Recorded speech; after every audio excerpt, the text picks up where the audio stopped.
Hey, what's up? I'm here to continue with the 10 meditations. Um, this is meditation number 2, pleasure mixed with suffering. So, I'm gonna just try and explain what it is, and then um, it can help bridge your information on the topic, and it can help you differentiate uh, between what.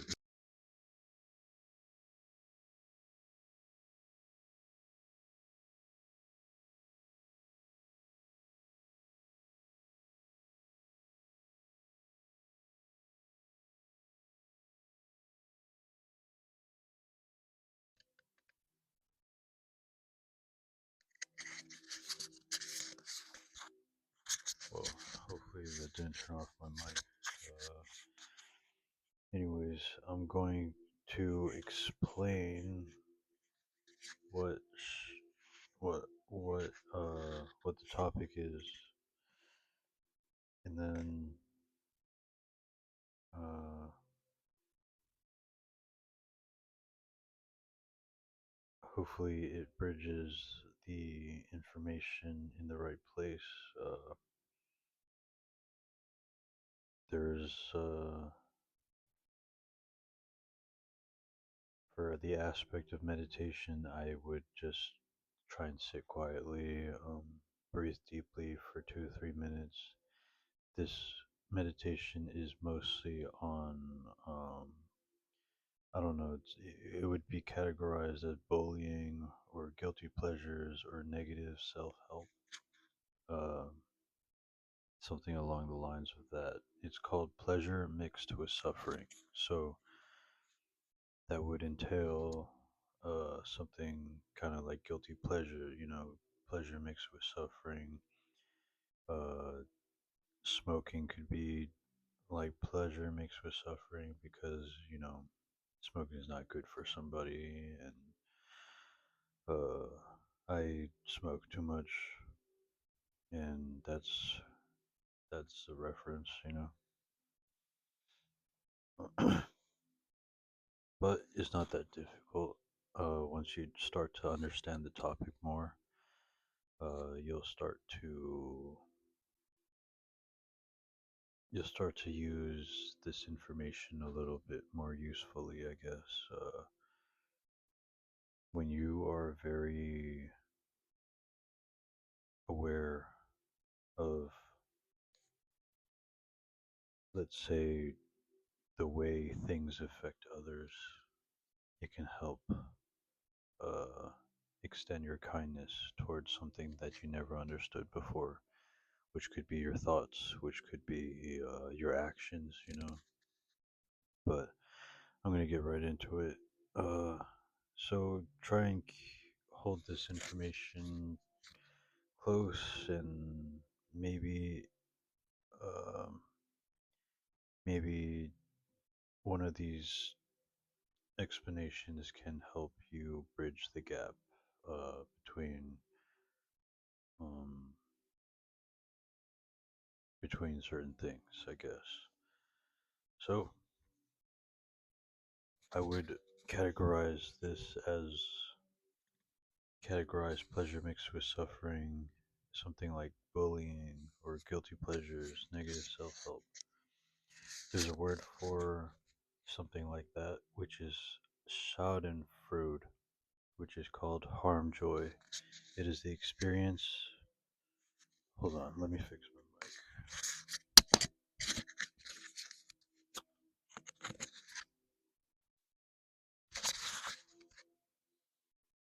Harm joy is the experience of pleasure, joy, or self satisfaction that comes from learning of or witnessing the troubles, failures, or humiliation of another. Oh, and if you want to just get into the meditation while I'm talking, you can go ahead and sit quietly and try and ponder pleasure mixed with suffering. try and understand the topics that I'm talking about, and hopefully, uh, hopefully I can make this understandable. But Schadenfreude, which is harm joy, is the experience of pleasure, joy, or self satisfaction that comes from learning of or witnessing the troubles, failures, or humiliation of another. Researchers have found that there are three driving forces behind Schadenfreude: aggression, rivalry, and social justice. So, in the term of enlightenment, how can. Hold on. So, in the term of enlightenment, how can one sustain his or her fullest enlightenment if there are, um, you know, issues in the world, kind of like bullying or uh, there's certain things that drive humankind to do certain things, and sometimes it can be um, rivalries. It could be you could be trying to be better than another person. It could be just rage. Just like being just like a hateful person. You know, aggression, like trying to see other people hurt. Um, but let me explain a little bit further so someone can understand. Self esteem has a negative relationship with the frequency and intensity of Schadenfreude experience as an individual. Experience, I mean, Individuals with less self esteem tend to experience Schadenfreude more frequently and intensely. The reverse also holds true. Those with higher self esteem experience Schadenfreude less frequently or with less emotional intensity. It is hypothesized that this inverse relationship is mediated through the human psychological inclination to define and protect their self and in group identity or self conception. Specifically, for someone with high self esteem, seeing another person fail may still bring them a small but effectively negligible surge of confidence, because the observer's high self esteem significantly lowers the threat they believe the visibly failing human poses to their status or identity. Since this confident individual perceives that, regardless of circumstances, the successes and failures of the other person will have little impact on their own status or well being, they have very little emotional investment in how the other person fares, be it positive or negative.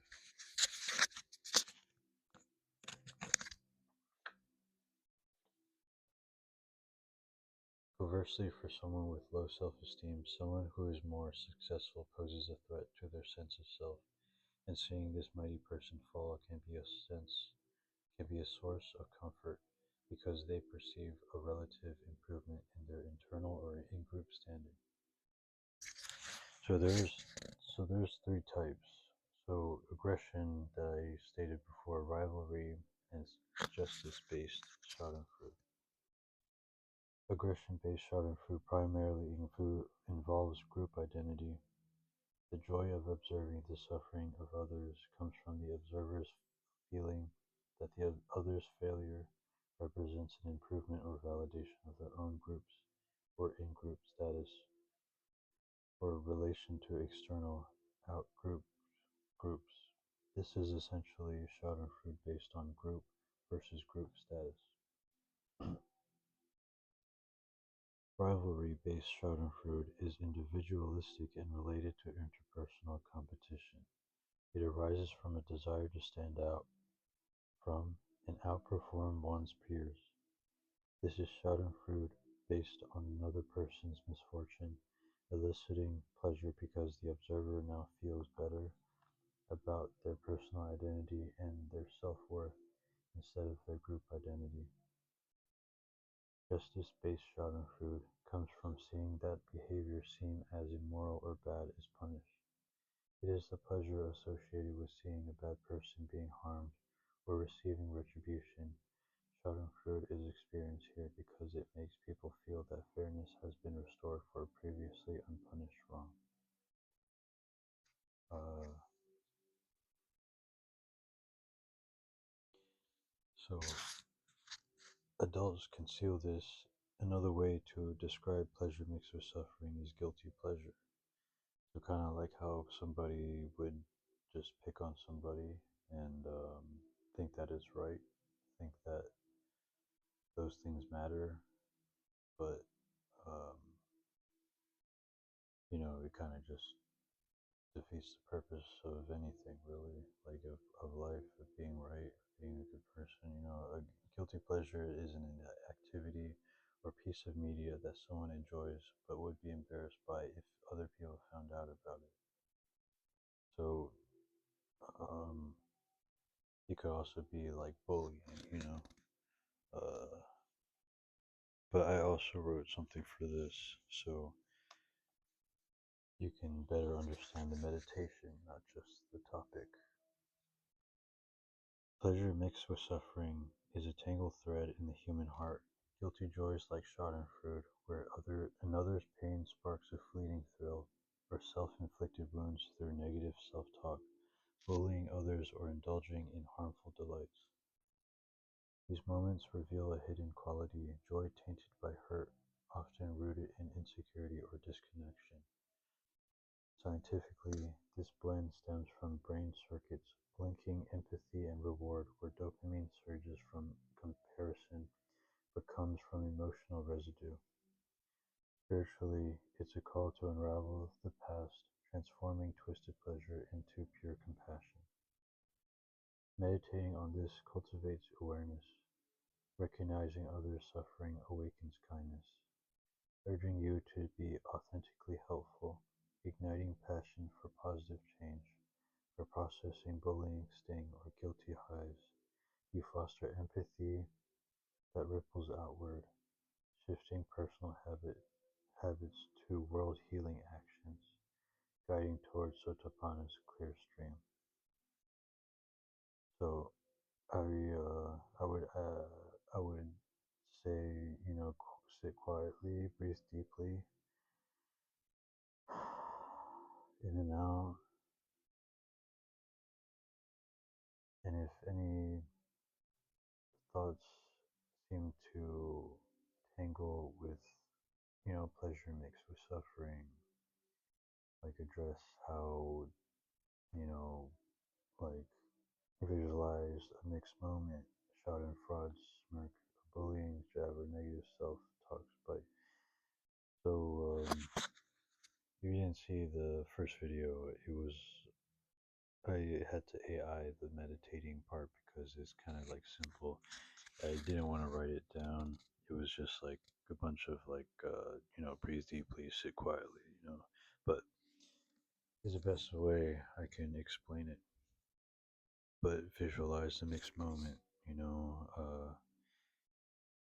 try and visualize pleasure mixed with suffering, like someone getting like, well, I wouldn't say do that, but try and visualize a mixed moment. Visualize when Schadenfreude happens and somebody seems to think they're right, you know?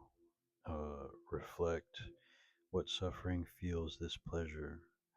Does it harm me or others? So, this meditation can also help someone who might be a little bit angry sometimes, or it can help somebody reflect what suffering feels this pleasure. This meditation can help somebody deal with their, angry thoughts. How does it harm me or others? It can be helpful to be thoughtful of another. Um, Shift to compassion. Picture soothing that pain. feeling kindness grow within. You know, when you start thinking about helping people, it gives you positive thoughts. It gives you nothing but, you know, more power to help others. Um, Repeat 5 times. You know, inhale empathy and compassion, and exhale guilt and harm. Inhale empathy and passion. Exhale guilt and harm. Inhale empathy and passion. Exhale guilt and harm. Repeat like these certain things. If anybody else knows how to meditate out there, I didn't know how else to put it, but there's certain different ways to do this meditation. 100 different ways to understand it, and all of it works. But I have to say it a certain way to help. But you can also affirm in this meditation that I transform mixed pleasure into pure kindness. I awaken to change. Um, I practice 10 minutes daily. Uh, this meditation can help somebody try and be more mindful of others, of themselves, of uncontrolled things, circumstances, those things. Uh, Pleasure mixed with suffering is kind of complicated, but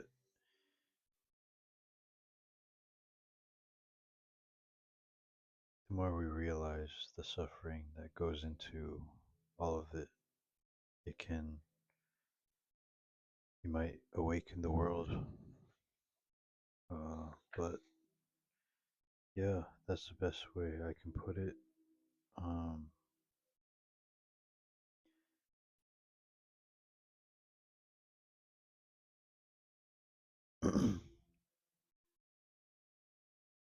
so if I were to tell somebody their first time getting into meditating for enlightenment, would be just keep it simple, because there's already a 10-part meditation, and if you if you trust this teaching and how you choose to change with it, it does really bring a sort of peace. Uh, well, I'll leave it up to the person watching. Uh, 10 minutes is pretty chill to meditate on. You can meditate on this like for like the whole day, you know, for like a month, for your whole life. But it's a 10-part series thing, so each meditation works in its own way. Uh, this one is meditation number 2, meditation on pleasure mixed with suffering. Um, I will leave you to it. Just some quick, peaceful help. I know the world is weird right now, but it's time to bring peace and bring it in a profound and lasting way. Omitofo.